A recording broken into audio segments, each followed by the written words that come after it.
léegi Pape Ahmadou Mbaye gannaaw bi la nuyoo dalal jàmm da ngay ñëwaat d'abord ci affectation yi le conseil supérieur de la magistrature qui s'est réuni ak chamboulement bi nga xamante ni moom moo ci am nomination yi nga xamante ni am na ci juridiquement nan lañ ko mën a jàngatee ndax le président moom mooy ñëw de manière souveraine ne Babacar Kébé yóbbu naa ko fii yóbbu naa ko fee wala ndax dafa am benn liggéey boo xam ne da nga koy def en amont après def proposition au président de la République après mu soogaa nommé nan la conseil supérieur de la magistrature doxee ba ñu aboutir à nomination yi ñu gis tey. Bon, merci Diallo. Donc ma lay remercier donc di profiter aussi de cette occasion di nuyu ñu ma bokkal plateau bi donc honorable député maa ngi lay nuyu. doyen Sirissi. Voilà donc sëñ Mansour Sy Cissé donc Babacar Kébé et mon ami Cheikh Ousmane Touré. di nuyu aussi ñi nga xam ne ñoom ñooy ci régie bi. Maintenant pour répondre à cette question je crois que comme ni nga ko waxee le conseil supérieur de la magistrature def nañ seen réunion. Et on a constaté qu'à l'issue de cette réunion-là un chamboulement constaté nañ ko donc au sein de la magistrature. Donc mu nekk leen na loo xamante ne nag donc peuple bi yëpp ñun ñoo ko doon xaar. parce que depuis fort longtemps la question de la justice dafa nekkoon question boo xam ne dafa doon défrayer la chronique donc nous sommes toujours rattrapés par des questions yoo xamante ne ni peuple bi yàkkamti woon nañ en tout cas changement am te changement bi fi nga xamante ne fan la ñu nar a jëmee mooy dafa am lenn loo xamante ne nguur gi daf ñu ko dig en ce qui concerne la reddition des comptes et pour que loolu noonu am il va falloir impérativement mettre les hommes qu'il faut à la place qu'il faut et par rapport maintenant ak question bi je crois que li nga xam ne ni moom mooy pouvoir muter li nga xam ne moom mooy magistrat yi c'est une prérogative boo xamante ne ni le président de la République daf koy tirer ci fi nga xamante ne moom mooy constitution xam nga en droit administratif autorité administrative à chaque fois que muy jël décision soit day nekk dans une situation de compétence liée soit mu am ce qu'on appelle un pouvoir discrétionnaire en la matière je crois que le président de la République il a usé des prérogatives que lui confère la constitution bi nga xamante ne moom moo ko jox dayoo muy nommé aux emplois civils et militaires et que aussi bu nga xamante ne tey jii nii présider li nga xam ne moom mooy le conseil supérieur de la magistrature même bu fekkente ne man je suis de ceux qui pensent que l'appellation conseil supérieur de la magistrature c'est une expression juridiquement inappropriée. Pourquoi je dis que c'est une expression juridiquement inappropriée? Parce que dire conseil supérieur de la magistrature, l'expression est trop corporatiste. Parce que la justice, elle ne se limite pas exclusivement à la magistrature. Voilà. war nanoo mën a dem dans le sens ñu def ce qu'on appelle un conseil supérieur de la justice boo xamante ne ni le barreau sera représenté le greffier yi am représentation huissier yi donc mu nekk leen na loo xamante ni day prendre en considération pàcc yi nga xam ne moom moo am ci secteur justice. Donc le président de la République bi nga xamante ne tey jii ñëw na moom day user de son pouvoir discrétionnaire mu xool ci doxalin bi nga xamante ne tey jii yenn magistrats yi doon nañ ko doxalee ci nguur gi passé et que les Sénégalais c'est des témoins oculaires et auriculaires ci li nga xamante ne tey jii nii amoon na fi ci nguuru Macky Sall des fonctionnaires yoo xamante ne ni que ça soit des magistrats de siège wala des magistrats de parquet par rapport ak fonction bi nga xam ne moom la ñu occupé donc ñu leen di commandité ñuy def ay affaires yoo xamante ne ni am na ay représailles yu terrible ci li nga xam ne ni moom mooy nation sénégalaise te dafa am ay postes yoo xamante ne c'est des postes stratégiques je crois que chamboulement bi bëri na ay déplacements yoo xam ne am na mais postes yi nga xam ne moom ci gën a stratégique yi nga xamante ne tey jii nguur gi mën nanoo jàpp ne changement waroon na am à ce niveau là mooy par exemple le procureur de la République loolu c'est un poste stratégique le parquet général près de la cour d'appel poste bu stratégique la le premier président de la Cour suprême premier président de la Cour d'appel ak le doyen des juges d'instruction yaakaar naa ne même bu fekkente ne chamboulement bi bëri na ay déplacement mais postes yi nii nga xam ne moom la limal moom mooy les postes les plus stratégiques les postes clés parce que tey jii nguur gi nga xam ne moo fi nekkoon muy nguuru Macky Sall à un moment donné les Sénégalais étaient convaincus que ñoom doon utiliser la justice à des fins politiques boo xoolee tey jii li nga xam ne ni moom moo porté au pinacle donc le régime en place mooy Diomaye ak Sonko mooy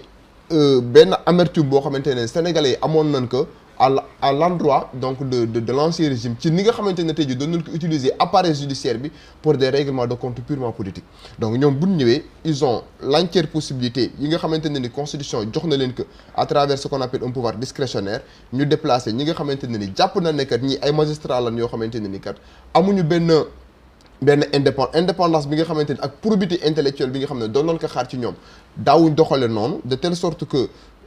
ñu mën leen a déplacer placer des gens yoo xamante ne tey jii nii kat Sénégalais yi aussi am na estime ci ñoom de par leur indépendance de par leur probité parce que tey jii boo jëlee ki nga xamante ne tey jii moom mooy l'actuel procureur de la République parce que le procureur de la République moom mooy poste bi nga xamante ne nii moom moo gën a déterminant pour la bonne et simple raison que tey lépp loo xamante ne tey jii nguur gi bëgg na ko même bu fekkente ne nous voulons benn dynamique de changement def de telle sorte que pratique yi fi daan am mooy nguur gi di jox ay instructions le parquet loolu day continuer mais procureur yi aussi def de telle sorte que même bu fekkente ne nguur gi jox na leen ay instructions ñu bañ a suivre scrupuleusement ces instructions là bu fekkente ne jàpp na ne ci seen axulaay taala dossier bi nga xam ne tey jii war nañ ko traité kat dossier bi objectivement nii lañ ko war a traité parce que Diallo sénégalais li ñu comprendre mooy boo waxee ñu ne le procureur de la République ne doit pas être indépendant. léegi ñëwul na si profil procureur bu bees bi moom moo remplacé Karim Diop son profil parce que ñëpp jàpp nañ ne que c'est un magistrat boo xam ne nii voilà que nekkul koo xam ne ni mu nañ koo joxan rek mu jàll. waaw xam nga l'actuel procureur de la République Ibrahima Ndoye il se caractérise par son indépendance il se caractérise par sa capacité à toujours dire non à l'exécutif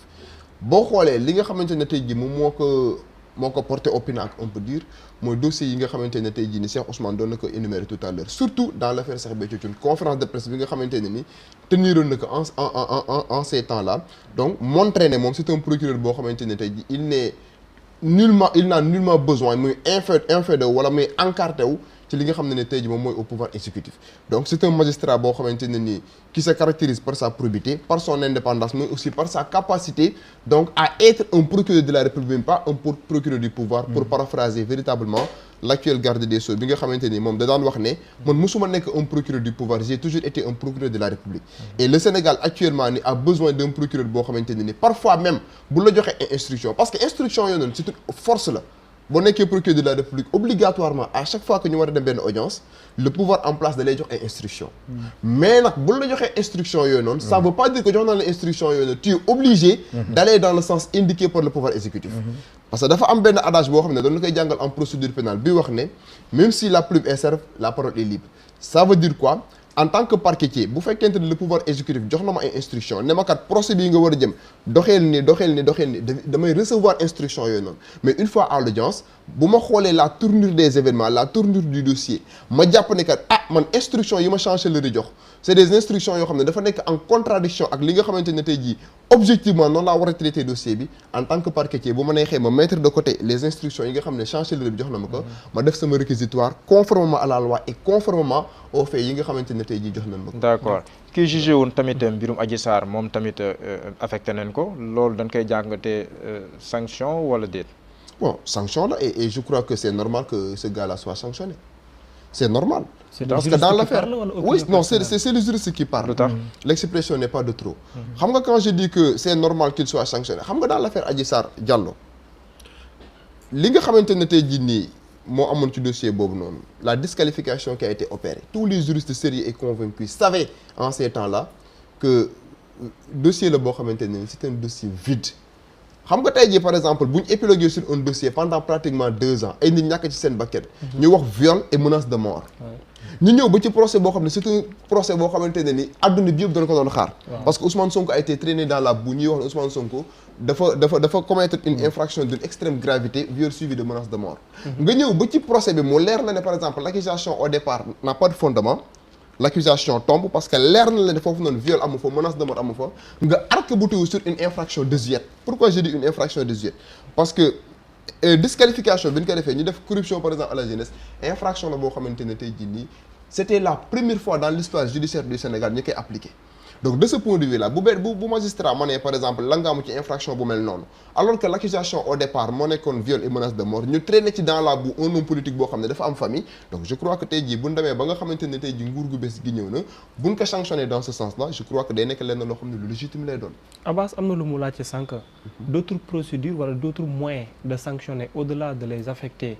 ci yenn régions yi est-ce que loolu am na ci nit boo xamante ni àttekat la wala juge.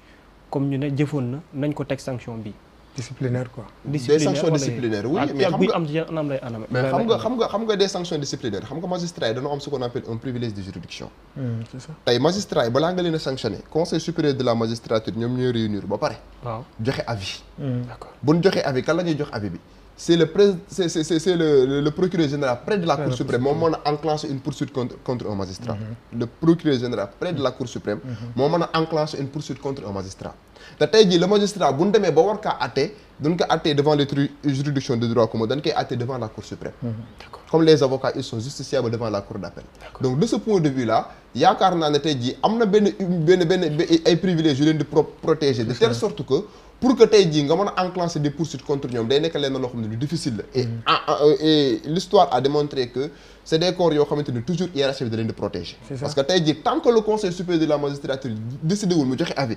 mu jébbal benn dossier ki nga xamante ne tey jii moom mooy le procureur général près de la Cour suprême mënul enclencher une poursuite contre un magistrat. Donc de ce point de vue là yaakaar naa ne nguur gi nag bu ñëwee comme que nguur gi amul pouvoir ak privilège par exemple de sanctionner d'un point de vue disciplinaire lim man mooy par exemple jël la yóbbu la ci Tamba même bu fekkente ne la stigmatisation bi nga xamante ni ñu ngi koy wax ci Tamba moi je pense que Tamba dëkk la comme yeneen dëkk yi mais les magistrats yi nga xamante ne yóbbu na leen foofu dañuy garder intact seeni privilèges peut-être lenn mooy changer parce que gis naa tout à l'heure ku poser question bi ñi nga xamante ne tey jii ñoom ñoo nekkoon ay chef de juridiction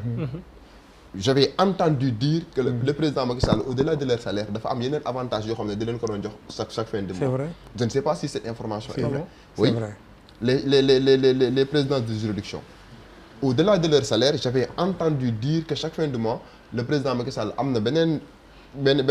ay privilèges yoo xam ne doon na leen. Ça moom un juge me l'a dit. Voilà. Ouais. Donc de ce l'indemnité de judicature. Très bien. Est-ce que c'est ça? Est-ce que c'est ça? En tout cas, j'avais entendu c'est des enveloppes, il paraît que les motards envoyés. Au-delà de leur salaire, am na ay mooy par exemple le président tribunal de grande instance, premier président cour d'appel. Donc c'est le motard qui amène ça. Voilà. Donc de ce point de vue là yaakaar naa ne bu fekkente ne ay affectation ay mutation am na donc changement bi mën a am ci ñoom mooy peut-être yenn privilèges yoo xamante ne additionnel doon nañ ko am yoo xam ne dootuñ ko amati mais dañuy garder seen salaire dañuy garder privilèges yi nga xamante ne moom moo attaché wu à cette fonction bi nga xamante ne c'est une fonction prestigieuse mooy la fonction de juge. léegi bu ci juge bu amee ko bañ nag comme koo xam ne nii on ne sait jamais fii lay ginnaaw suba wala yooyu mu génn ne moom day bañ ni du dem fi ñu ko affecté su boobaa conséquences yi lan lay nekk. bu boobaa le conseil supérieur de la magistrature aura la possibilité mu appliquer li nga xam ne moom mooy les sanctions disciplinaires yi nga xam ne prévoir nañ ko dans ce sens là parce que un fonctionnaire de la République exerce ce qu'on appelle une fonction libérale. Ce sont les avocats qui exercent une profession libérale. Effectivement. ñoom am nañ possibilité tey jii tijji seen cabinet tey jii Saint-Louis suba ñu dem Dakar entre autres mais à partir du moment yow yaay décidé nga def le concours de la magistrature. Tu es obligé en tout cas d'accepter lépp loo xamante ne tey jii réglementation la bu war a dal sa kaw. fonctionnaire lépp loo xamante ne tey jii mutation la donc waroo ko mën a bañ boo ko bañee nag donc